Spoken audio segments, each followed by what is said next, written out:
E aí aos demais, boa noite mais uma vez. Vamos iniciar nossa aula aí em respeito aos que chegaram no horário. E à medida que a galera for chegando, a gente vai os recebendo aí. E aí, turma, a proposta de hoje é a gente bater um breve papo, né, sobre gestão ambiental, tá? E ficar à disposição aí, inclusive, para esclarecimento aí de algumas outras dúvidas. Miguel, boa noite. Miguel mandou no chat aí, boa noite. Se tiver restado alguma dúvida aí ao, aos demais, né, temas, né, ou assuntos, a gente aproveita o momento aqui para esclarecer, tá bom? E aí eu vou compartilhar com vocês um videozinho não longo, mas para a gente entender um pouquinho, né, sobre gestão ambiental e ter insumo aí, né, para um bate-papo. Bacana? Deixa eu só voltar aqui que eu vou deixar o meu microfone no mudo.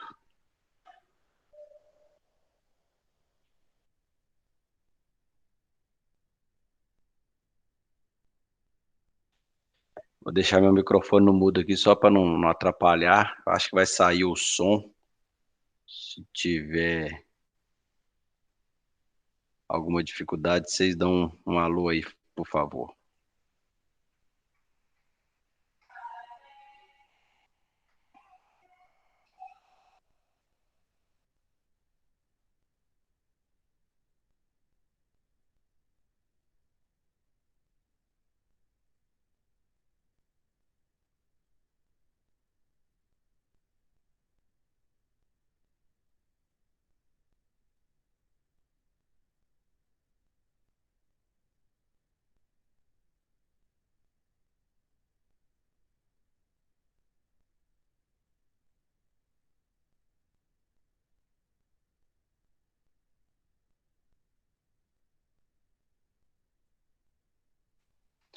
Tá saindo o som para vocês normal aí, turma?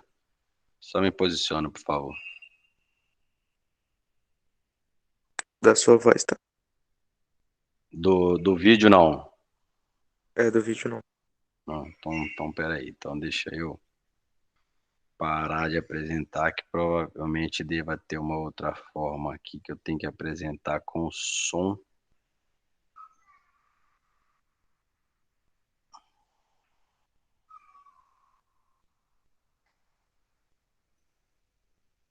Vamos ver se vai dar certo aí.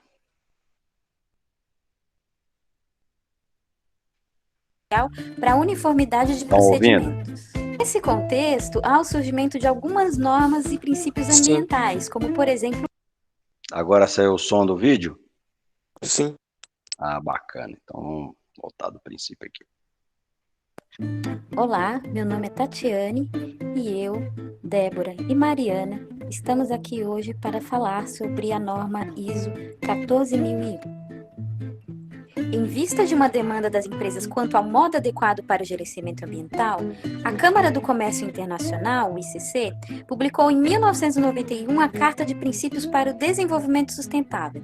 Esse foi o primeiro movimento universal da classe empresarial para a uniformidade de procedimentos. Nesse contexto, há o surgimento de algumas normas e princípios ambientais, como, por exemplo, o EMAS, publicado em 92, que certifica indústrias da Comunidade Europeia, e o BS 7750, também publicado em 92 e considerado por alguns pesquisadores como o pai da ISO 14001.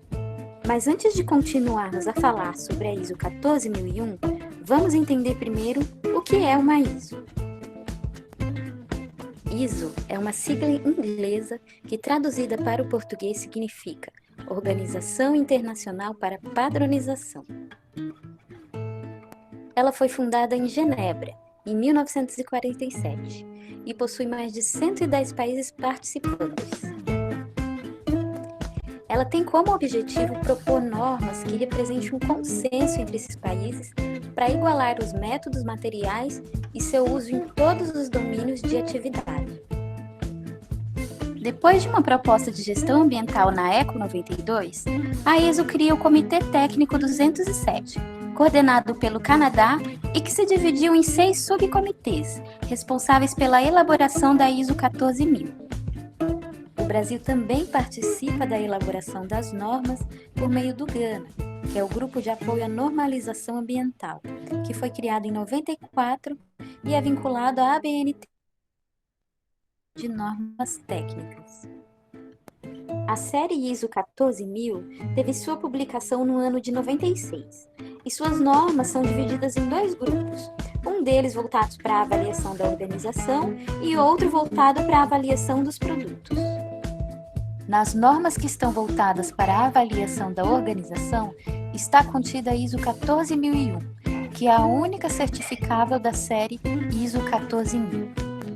No Brasil, ela é conhecida como NBR ISO 14001, Sistema de Gestão Ambiental, Especificações e Diretrizes para Uso. Seu objetivo é oferecer às organizações princípios de um sistema de gestão ambiental eficiente, podendo também ser integrada a outros requisitos de gestão, como a ISO 9001, por exemplo, que é a gestão da qualidade. Sua finalidade é equilibrar a proteção ambiental e a prevenção da poluição com as necessidades socioeconômicas das empresas, em um sentido que seja mais amplo. Essa norma é baseada no ciclo PDCA, que é uma sigla inglesa que significa planejar, executar, verificar e agir. Para conseguir a certificação, será necessário alguns passos que descreveremos a seguir. Um dos primeiros passos é definir uma política ambiental, que deve incluir itens como a melhoria contínua, atendimento à legislação e normas ambientais, estrutura, revisão dos objetivos e metas, entre outros. A fase seguinte, que é de planejamento, deve ser fixado os aspectos e impactos ambientais.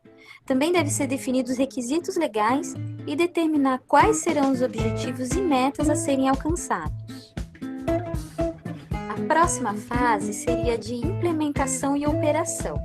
Nessa fase deve ser definido os principais pontos estruturais do sistema de gestão ambiental, como por exemplo treinamento, comunicação, controles operacionais e de documento. Essa é a fase mais longa do processo. A penúltima fase seria de verificações e ações. Nessa fase, deve ser elaborados controles que serão indispensáveis para o monitoramento e controle dos impactos ambientais já verificados na fase de planejamento. A última fase é o de análise crítica. Isso quer dizer que em um determinado intervalo de tempo, o sistema de gestão ambiental ele deve ser analisado criticamente e, se houver necessidade, a política, os objetivos e os princípios podem ser modificados para que a melhoria contínua seja alcançada.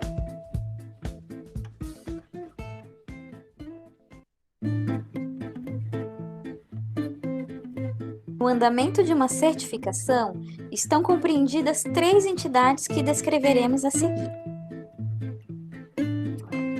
Um organismo normalizador, que é responsável por emitir as normas técnicas, um credenciador, que vai dizer quais serão os regulamentos e princípios para credenciar as entidades certificadoras, e um certificador, que vai realizar auditorias na empresa e dar uma posição sobre a recomendação do certificado.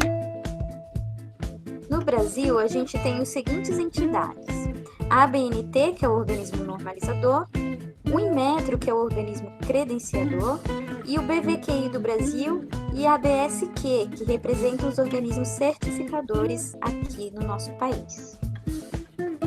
Bom, agora minha colega Mariana vai continuar a falar um pouco mais sobre esse assunto.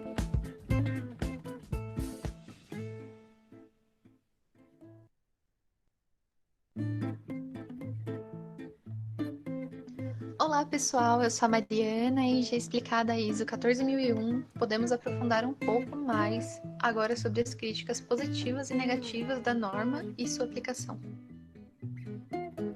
No quesito empresarial, a norma tem muitos benefícios, desde internos, como na melhoria de desempenho e da produtividade, até externos, que incluem acesso a novos mercados, incentivos reguladores, redução de riscos, melhoria na relação com colaboradores, na imagem pública, entre outros. Além disso, como alguns pesquisadores da área ressaltam, a consciência ecológica abre caminhos para o desenvolvimento de novas oportunidades de negócios e, desta forma, facilita a inserção de empresas brasileiras no mercado internacional. No quesito ambiental, a norma é um meio de sensibilizar setores que impactam substancialmente o meio ambiente para a preservação do mesmo e melhoria dos processos e produtos de maneira ecologicamente sustentável. Assim como a ISO 14001 é consequência de uma crescente exigência social e governamental, também pressiona por meio da competitividade do mercado uma mudança de atitude das empresas, gerando um movimento compulsório da utilização da sustentabilidade como forma de negócio. Já pelo viés negativo, ela é uma certificação muito cara para ser aplicada, limitando seu interesse a grandes e médias corporações. Também por ser interessante a países ricos, normalmente sede de grandes empresas, tende a criar barreiras não tarifárias, na prática, facilitando o comércio entre estes países e diminuindo a competitividade de países mais pobres. Uma consequência disso é a estagnação do desenvolvimento econômico desses países, que se tornam commodities e tendem a aumentar seus impactos ecológicos, além dos problemas sociais. Muitas críticas foram feitas à antiga norma, como que algumas vezes não levava à melhoria ambiental, pois dependia da legislação local e em regiões com a legislação mais fraca, o cumprimento das leis não garantia um verdadeiro desempenho ambiental, criando apenas um greenwashing. Entretanto, a ISO recebe atualizações periódicas e a sua última aconteceu em 2015, que dá mais ênfase nas formas de diminuir os impactos ambientais causados pela organização e em questões empresariais. O prazo para as empresas que ainda não atualizaram sua versão para 2015 é de até 2018. Podemos dizer que algumas das novidades da ISO de 2015 são a criação de uma base comum compartilhada entre as normas de sistema de gestão, aproximando ainda mais a ISO 14001 da ISO 9001. Há agora também um enfoque na importância da integração de todos na organização, e em especial da liderança. E uma maior exigência da preocupação e proatividade em relação aos danos e degradação do meio ambiente, a correta utilização dos serviços e a preservação da biodiversidade. Ambiental? Eu sou a Débora e vou contar um pouquinho para vocês sobre como funciona a atuação de um gestor ambiental em relação à ISO 14001. Uma primeira oportunidade de atuação do gestor ambiental é durante a fase de planejamento, dando consultoria e instruindo a quais as modificações necessárias e mais adequadas que a empresa deve realizar para atender a todos os requisitos da certificação. Outra opção de atuação é na área de monitoramento, que pode ser durante a implantação das estratégias adotadas na fase de planejamento ou mesmo após obter a certificação para continuar mantendo-a. Há ainda mais uma oportunidade, a de trabalhar como auditor. Essa ocorre durante a fase de verificação dos requisitos para que seja dada a certificação ou como forma de avaliar as medidas de ação corretiva e preventiva. Há quem diga que todas essas fases juntas formam um ciclo onde o gestor ambiental é essencial em todas as fases. O ciclo PDCA, que a Tati já explicou lá no começo desse vídeo.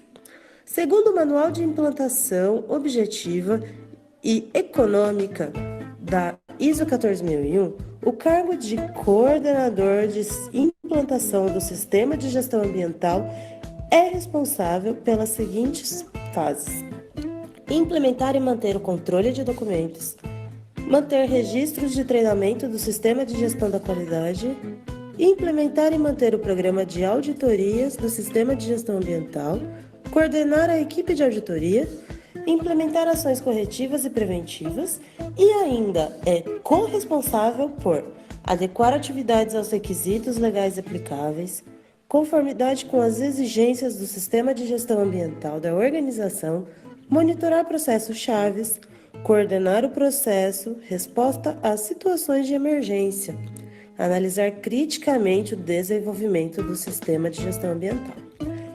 Para esclarecer melhor, temos aqui um estudo de caso do exemplo. Um gestor ambiental é responsável por identificar aspectos ambientais associados a cada entrada e saída de processos. Ele deve então pensar: a atividade pode interagir de alguma forma benéfica ou prejudicial com o meio ambiente? A atividade pode ser tóxica ou perigosa para os seres humanos ou para o meio ambiente de alguma forma? A atividade utiliza recursos naturais? Se tratando de um produto, como será usado e disposto pelo consumidor? A partir de então, temos esta tabela que ilustra e identifica aspectos e impactos relativos à atividade de impressão e cópia em uma sala de administração, por exemplo. Entrada e saída de papel. O aspecto ambiental é a geração de resíduos de papel, e o impacto seria o uso de recursos naturais e poluição dos solos e da água. Energia. O aspecto ambiental seria o uso da energia, e o impacto ambiental o uso de recursos naturais e poluição do ar. Cartucho de tinta.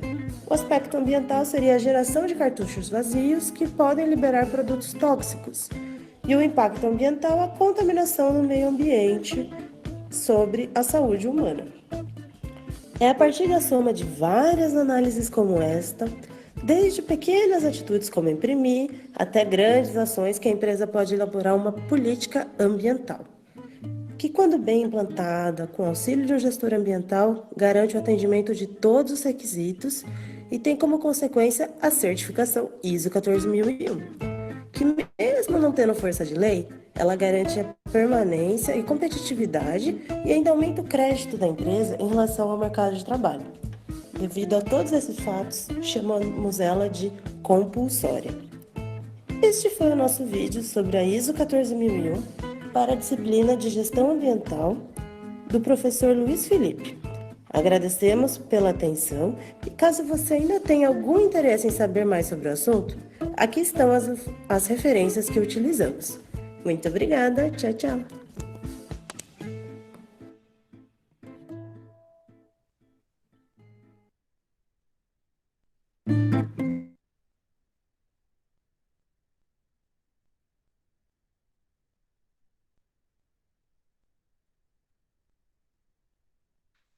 Então, turma, falando de ISO 14001, a gente voltar um pouco na aula passada, né? Que a gente falou da OSAS 18.000, né? Ou série OSAS 18.000, ou OSAS 18.001, como queiram, né? E aí a gente vai ter o entendimento, né, de que o sistema de gestão ambiental, ele parte do mesmo pressuposto, né, ou do mesmo princípio que o sistema de gestão de saúde e segurança do trabalho.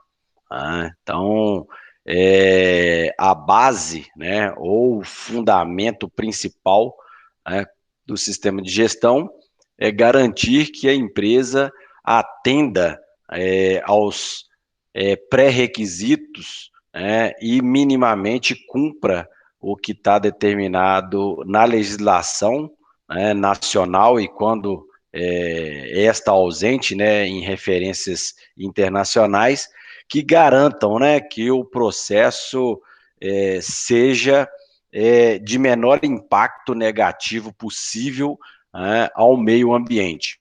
Então, nós entendemos que o sistema de gestão ambiental, assim como o sistema de gestão de saúde e segurança, ele é um plus, né? Ele é um a mais na imagem da empresa perante o mercado. E aí isso ficou, né, muito claro no vídeo para a gente aí.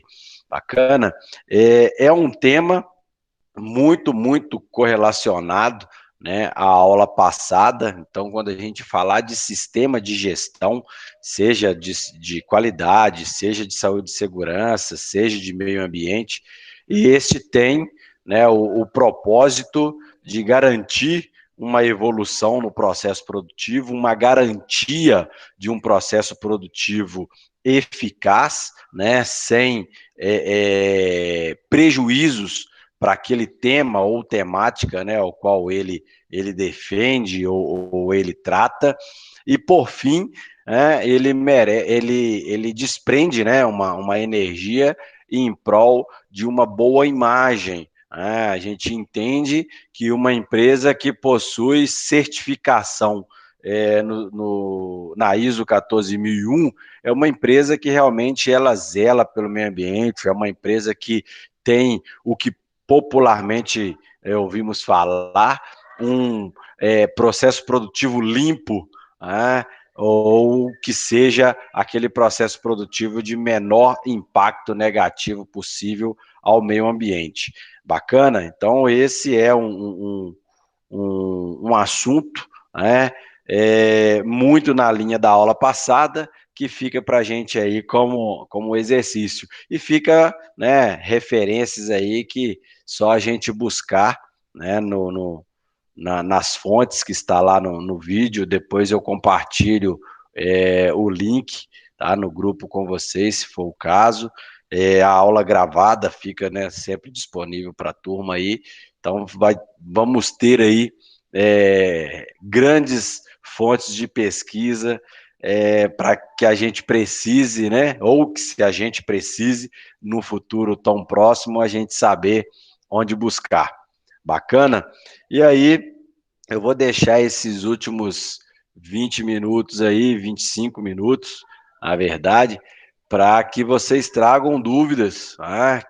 Tanto relacionadas aí à questão de gestão ambiental, quanto dúvidas relacionadas aos conteúdos, né, que nós estudamos nas aulas passadas, seja de equipamento de proteção individual, seja de prevenção e combate a princípio de incêndio ou sinistros, né, seja para sistema de gestão de saúde e segurança ocupacional, seja para análise, né, de riscos de saúde e segurança.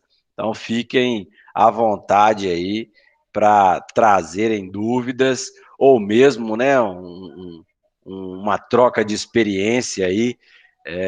O Augusto, inclusive, na última aula, ele trouxe uma rápida troca de experiência aí em relação, né, à qualidade de equipamento de proteção individual. Então, fiquem à vontade aí para a gente explorar desse tempo restante num bate-papo, numa troca de experiências aí que agregue valor aí para o cotidiano de vocês e com certeza do meu também.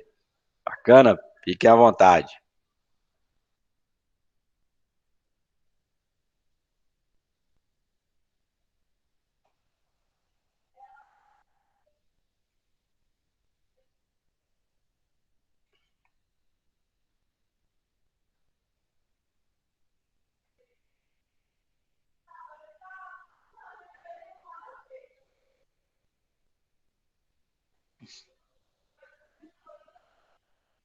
Professor, Opa, fala, Augusto.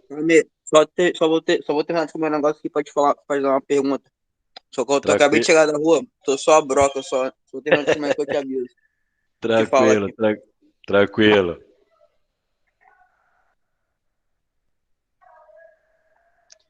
Enquanto isso, mais alguém?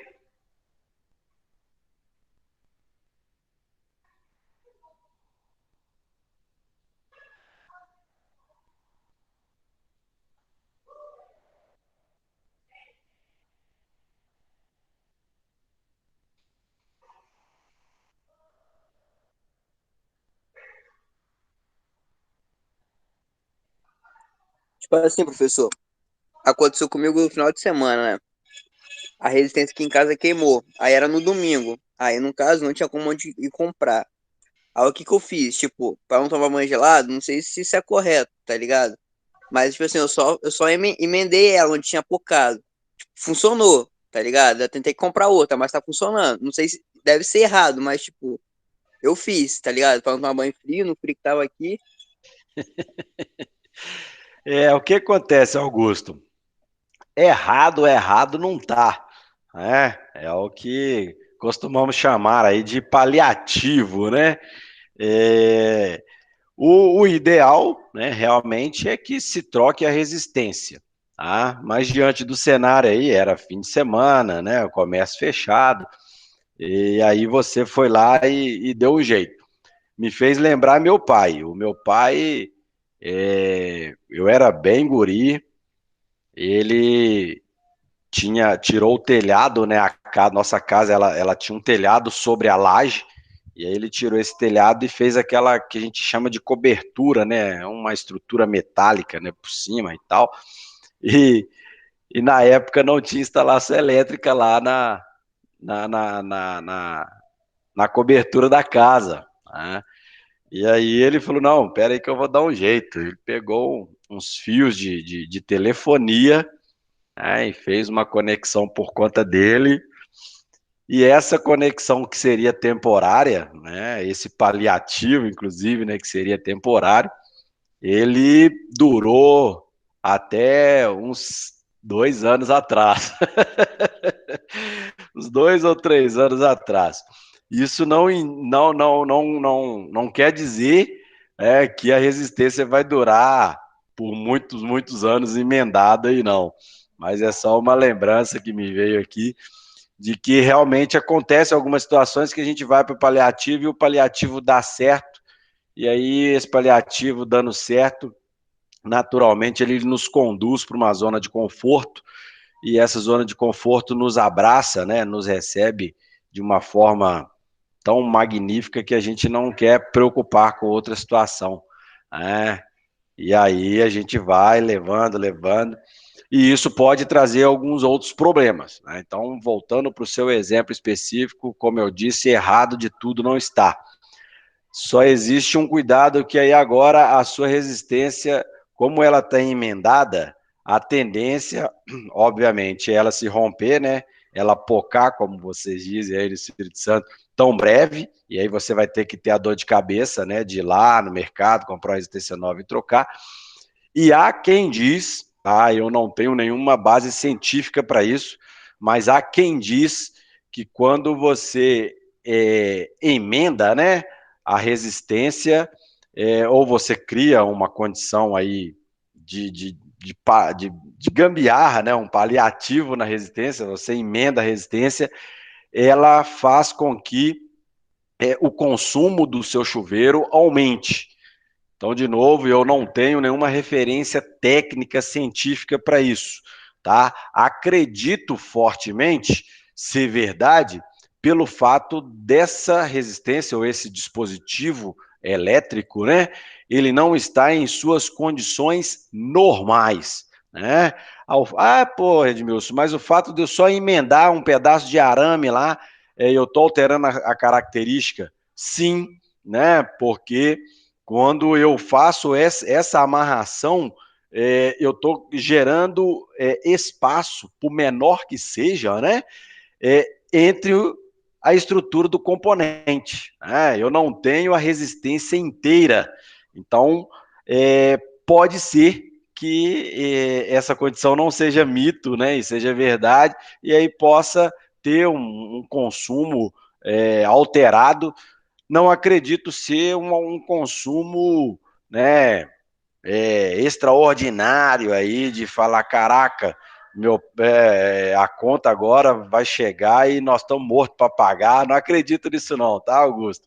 Acredito que possa ter alteração, né, até em função de discussões passadas, de eu ter vivido momentos de discussão nesse sentido, e acreditar que em função da alteração na característica do dispositivo, né, ou do componente elétrico, uma vez que ele não está na sua condição normal, seja de fato verdade isso aí. Mas é de boa, pelo menos você salvou seu banho, não tomou banho frio, e aí cabe só o cuidado, né, de acompanhar, que com certeza vai romper a resistência daqui a pouco no mesmo lugar que você fez a emenda, né? Ou talvez até em outro, porque aí você começa a exigir de outros pontos, inclusive, né, da resistência com essa amarração. Então, arrebentou em um ponto, você emendou, vai arrebentar em outro e daqui a pouco não vai ter mais como você emendar. Mas para salvar o banho valeu a pena. Não, eu fiquei pensando, caralho, fiz uma merda, fiz muita merda, mas tipo assim, depois que tomei o banho quente, falei, pô, valeu a pena pelo menos, tá ligado? Tava no domingo É, ainda, porra. o muito que poderia acontecer, assim, de dar errado, né? É quando você abrisse o chuveiro ela rompesse novamente, né? Porque aí você realmente, o ponto de emenda, ele não vai ter a mesma resistência inicial, digamos assim, tá? Da resistência, mas tipo, poderia ter colocado fogo na casa. Ixi, não, tá longe disso.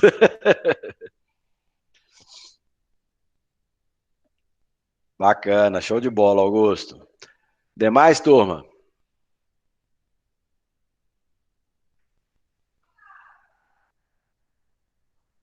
Valeu, professor. Valeu, Augusto.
Professor, com licença, eu tive que sair por um instante.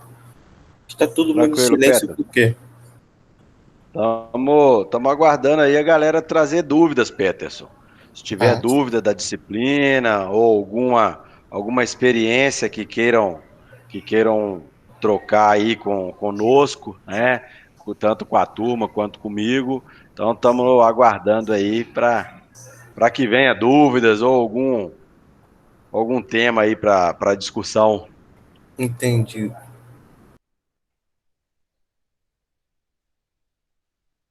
Professor, Opa, é, no caso, for consertar alguma coisa com chinelo, é errado ou não?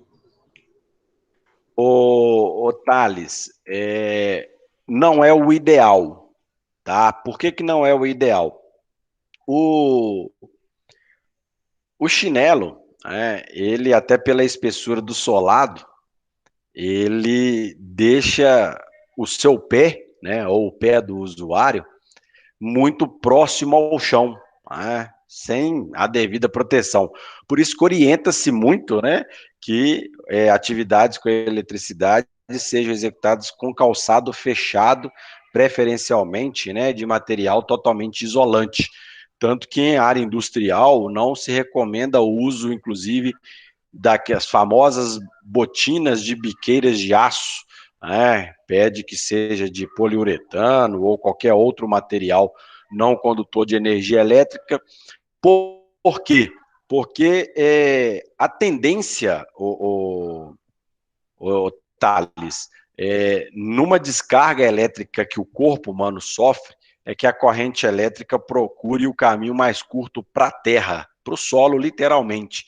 Por isso que a gente chama fio de aterramento, né, de fio terra. Né? Por que fio terra? Porque é o fio que conduz a energia elétrica, né, do circuito para a terra. E daí, se você está fazendo uma intervenção em um circuito elétrico ou energizado, né, de chinelo, a tendência é que o dorso do seu pé, né, ou seja, a parte superior do pé, o que alguns chamam de peito de pé, eu particularmente não sou muito do cara aí da anatomia, não, mas eu acho que pé não tem peito. Mas tudo bem, acontece e nós acostumamos culturalmente com isso. Então, o dorso, né, a parte superior do pé, ela vai estar vulnerável. E aí há uma probabilidade muito grande de você tocar num circuito energizado e a energia percorrer o seu corpo e sair pelo dorso do pé. Por quê? Porque o dorso do pé é o ponto mais próximo do solo vulnerável. E aí, a gente tem até uma referência muito grande aí, bibliográfica, inclusive, de que a corrente elétrica, durante o choque elétrico, né, durante o momento em que o corpo passa a funcionar como um condutor elétrico, a corrente elétrica ela tende a percorrer o corpo até encontrar um ponto de saída para a terra, né, ou em contato com outra parte condutora. Então, assim, Thales, não é muito recomendado. É óbvio, né, que, assim, a grosso modo, mas muito, muito a grosso modo, tipo, não tem tu, vai tu mesmo, eu diria que antes de chinelo do que descalço, tá? Mas com uma tranquilidade imensa e uma certeza enorme de que não é o melhor do mundo, tá? Então, intervenção em circuitos energizados, sempre de calçado fechado. Evitar, inclusive, Thales, ambientes molhados, né? O Augusto trouxe a experiência dele aí com a troca da resistência.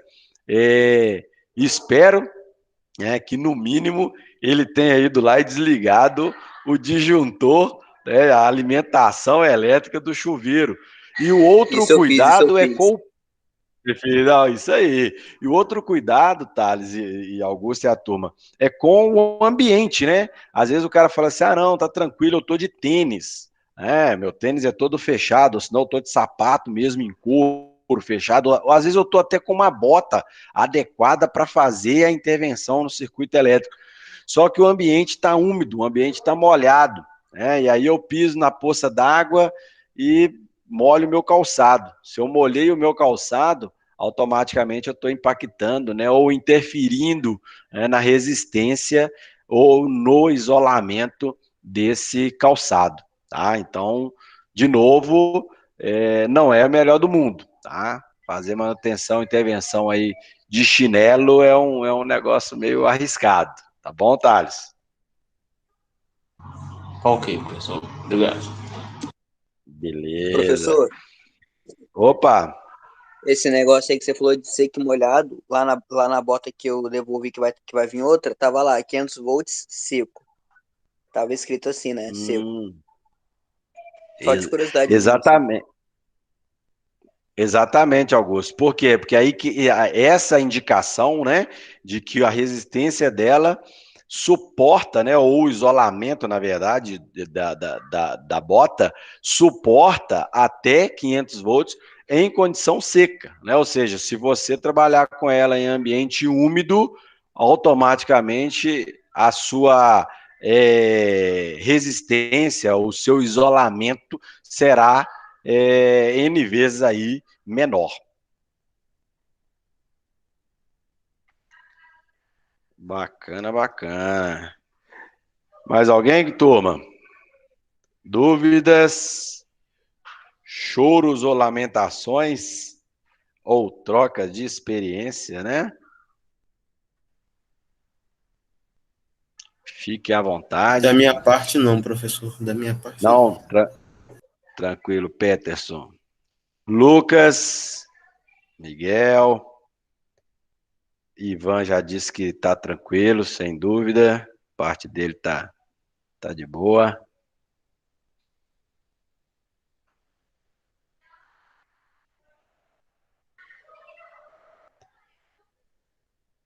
Eu tenho uma dúvida aqui que eu estou procurando, inclusive nos grupos aqui, tudo, mas não estou achando o cronograma de aulas. Vocês não vão ter, né?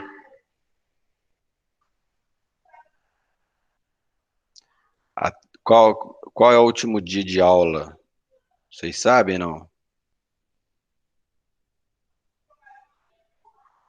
Ainda não, professor. Não, né? Bacana. Turma,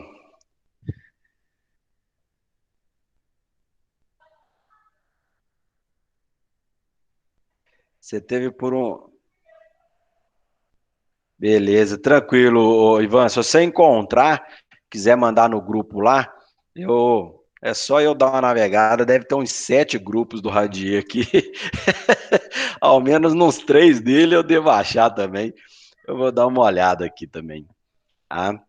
Turma, mais bacana, diante aí da tranquilidade e a inexistência, mesmo que momentânea ou não, de dúvidas, tá? Desejo a vocês aí uma boa noite, tá? Um bom término de terça-feira e um bom término de semana aí. Boa noite, pessoal. Até semana que vem. Valeu aí. Valeu, se Deus quiser. Um abraço. Boa noite, professor. Fique com Deus. Até a próxima. Valeu, Ivan. Boa noite. Boa semana, cara. Valeu, Petros. Amém, cara. Com Deus também.